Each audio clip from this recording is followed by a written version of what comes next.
This program is brought to you by Connie Dodo of Connie Dodo Realty Group, 119 Pleasant Street, Methuen. When you want results, don't make a move without us.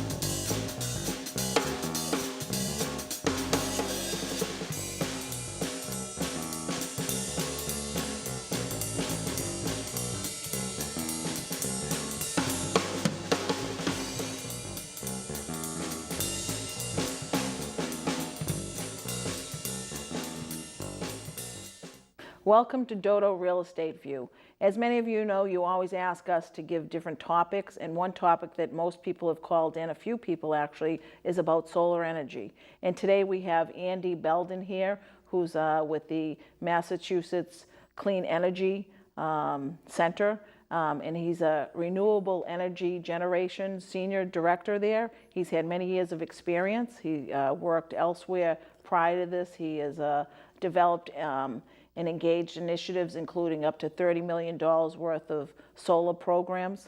Welcome, Andy. Thank you for coming. Well, thank you for having me, Connie. I really appreciate it. Yeah. It's solar energy. It's selling, people buying and selling homes. We get a lot of questions.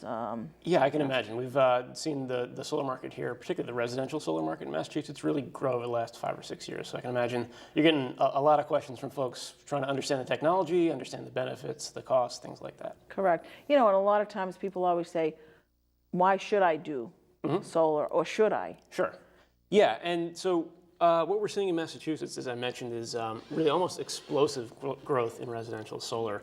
And really what's driving that is two things. People are looking to make environmental choices that help reduce the environmental impact of the energy that they use, and putting solar on your roof essentially trades out power that you would be buying from the utility that might be generated by fossil fuels for clean energy that's really generated on a daily basis from the power of the sun. So we see a lot of people that are motivated by the environmental issues, but what we're also seeing is a lot more folks that are motivated by the financial returns that you can get from investing in solar.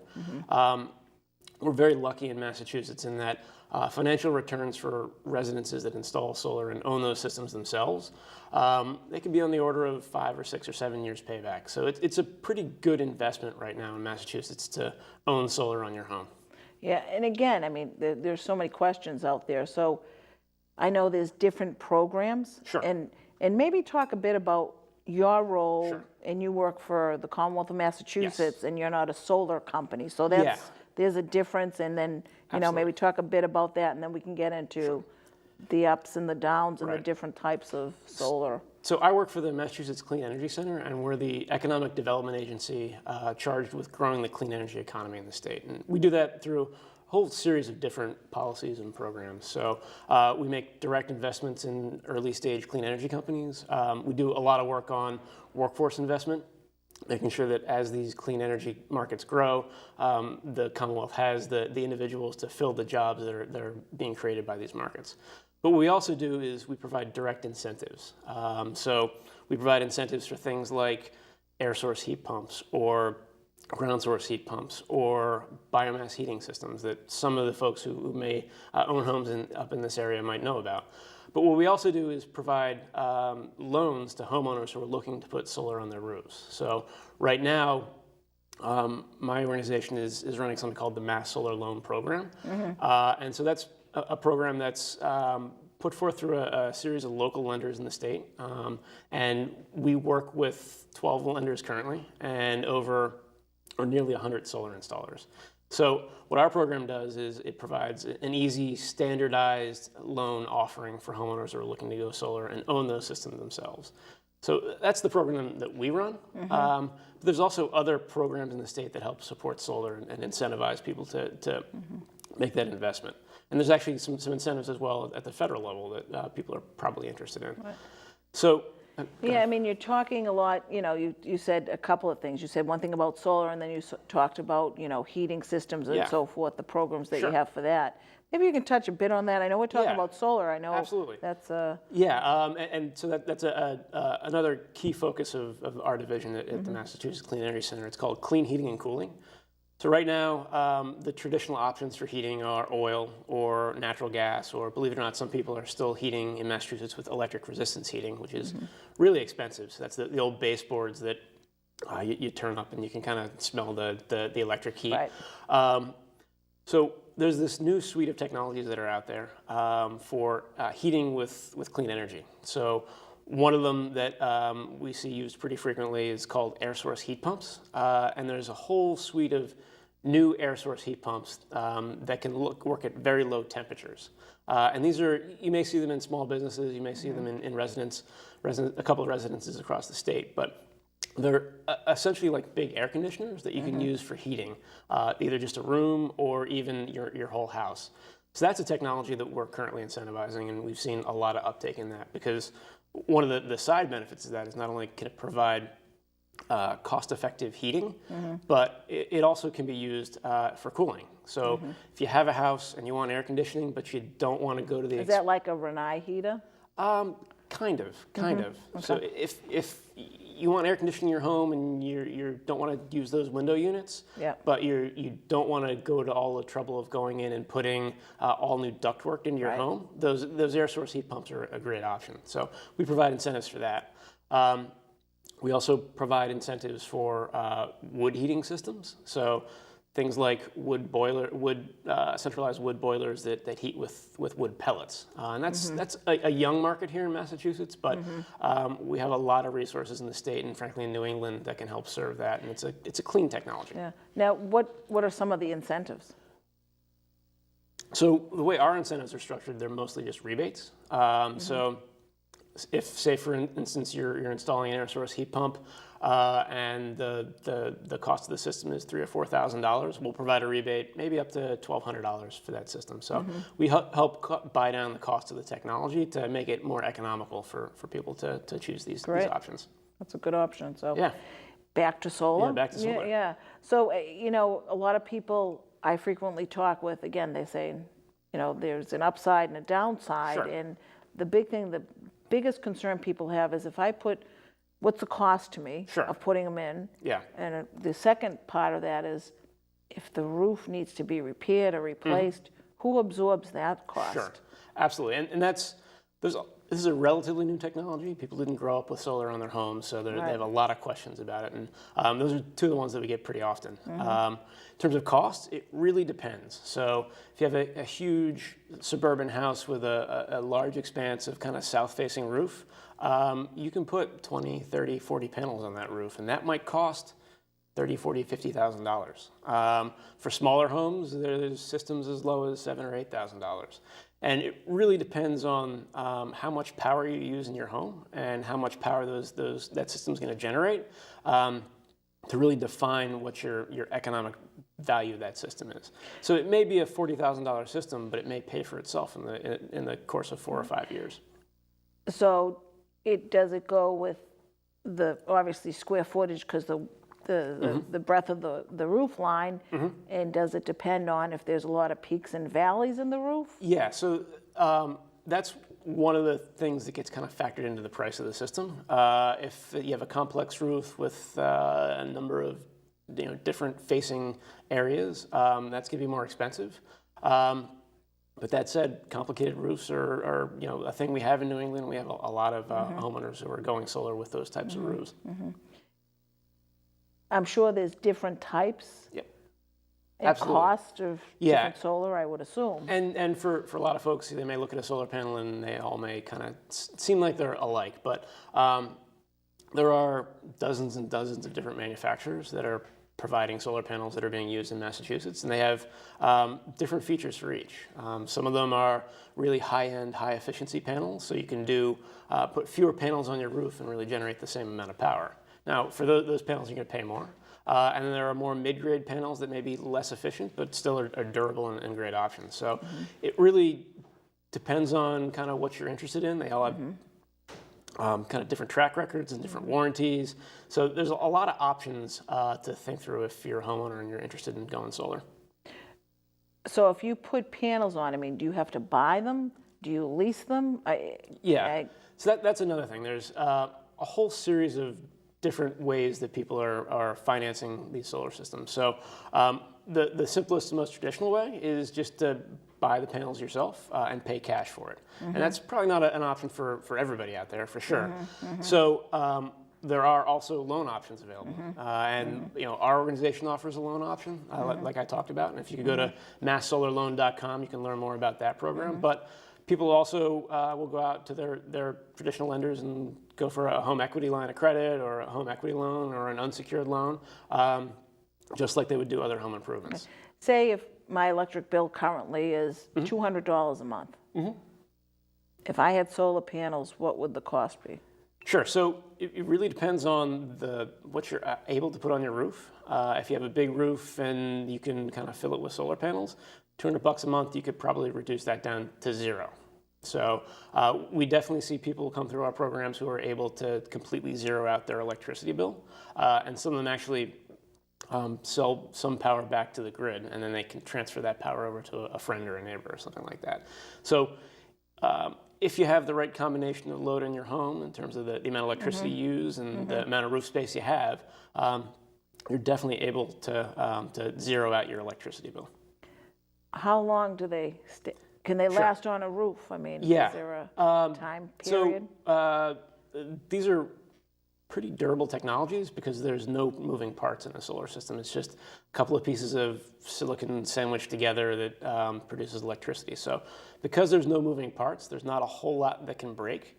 And what we typically see is that the better manufacturers are offering warranties for the panels that are 20 years.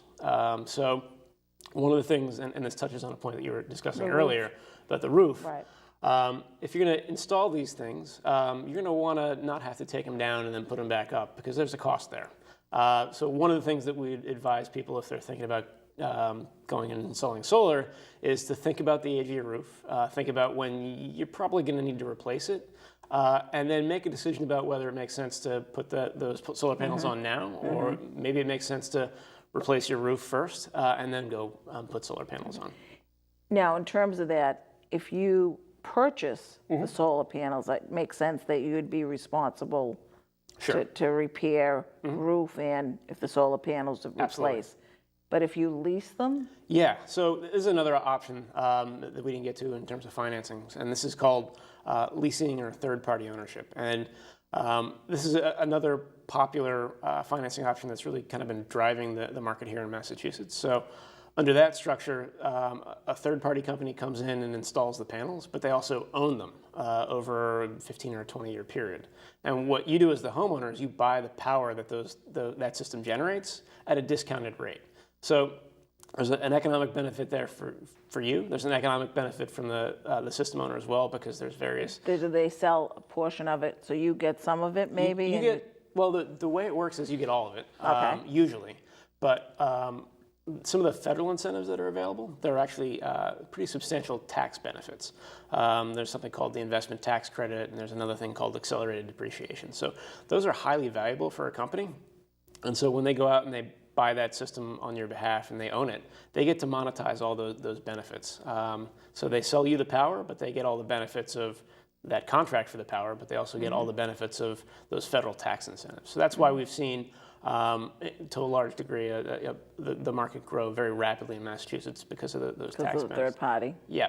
And so each third party contract is different, or each third party company is different.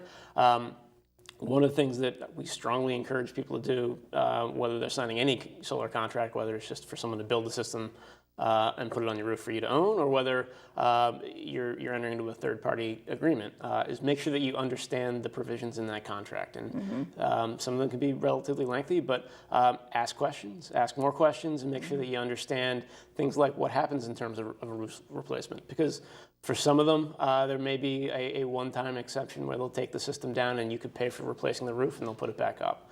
There may be other types of contracts where you have to pay a fee for that to happen. So it's important that you understand kind of all the nuances of those types of contracts. Right, and like you said, it's been here. I mean, it's been much more utilized in New England, what, the past Yeah. 6 years, 5 Yeah. years? And particularly in Massachusetts, because we have some other state incentives that have really been promoting people to install solar. Yeah. So in terms of when you have to take them off, what's the cost to have them taken off? Well, there isn't, because these systems last for 20, 25 years. Let's say a roof went. Yeah. It may cost around the amount that it costs to install the systems minus the cost of all the technology. What's the typical? So it might be $7,000, $8,000, $9,000. It may be less. You may be able to negotiate that ahead of time with your installer, so you can get a price and you can know what that cost is going to be ahead of time. But it's hard to tell because it's all going to be so specific to that individual home. Now, how do they actually put them on the roofs? Sure. So for your typical residential system, because you have a sloped roof, they're actually fixed and attached through a racking system that will drill into the individual members of the roof. So one of the things that a lot of folks get concerned about is, oh great, someone's putting holes in my roof. Right.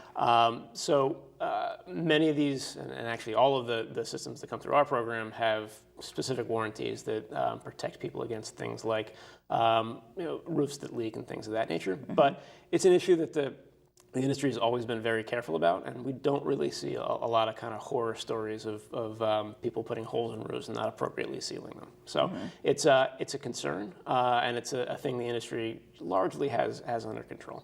Okay. Of course, New England weather with the wonderful amount of snow we get. Yes. You know, I've noticed. You think? What's the impact on having solar panels, and if you have to remove snow? I mean, what? Yeah. So the thing about solar is that it'll produce a lot of power in the summer, as you can imagine, and not a whole lot in the winter. So your best months, the months of your best production, you're not going to have to worry about snow. But February, January, those time frames, the snow might build up and you might be in a position for a couple of weeks because of that snow is on there. You're just not producing power. People kind of ask the question, well, can I go up on my roof and rake it off? Right. And we advise people that it's really not worth it. It's not the sort of thing you want to break your neck over because that's kind of a potentially dangerous situation. And you're really not going to be producing a whole lot of power for those couple of weeks in February when they're covered in snow. One thing you do need to think about is that sometimes the snow will build up on those panels and then it'll come sliding off. So what some installers will do, they'll design systems with snow guards, which will prevent those kind of big avalanches coming down. What do you mean? A few years ago, we had those crazy snows that everybody was shoveling their roofs off because of the weight. So in that situation, if you have all these panels and you want to be delicate about something like that because while they're a pretty robust technology and they're designed for hurricanes and things like that. Slapping a roof rake against a panel, there's some concerns there. So you want to be careful about that sort of thing. For doing that, I mean, I mean, the aesthetics of looking at it. Sure. I mean, I know they've probably changed over years. I mean, I've seen the changes in some of the homes, but. Yeah, I mean, some people have really strong feelings about the way solar looks, and some people have really strong feelings about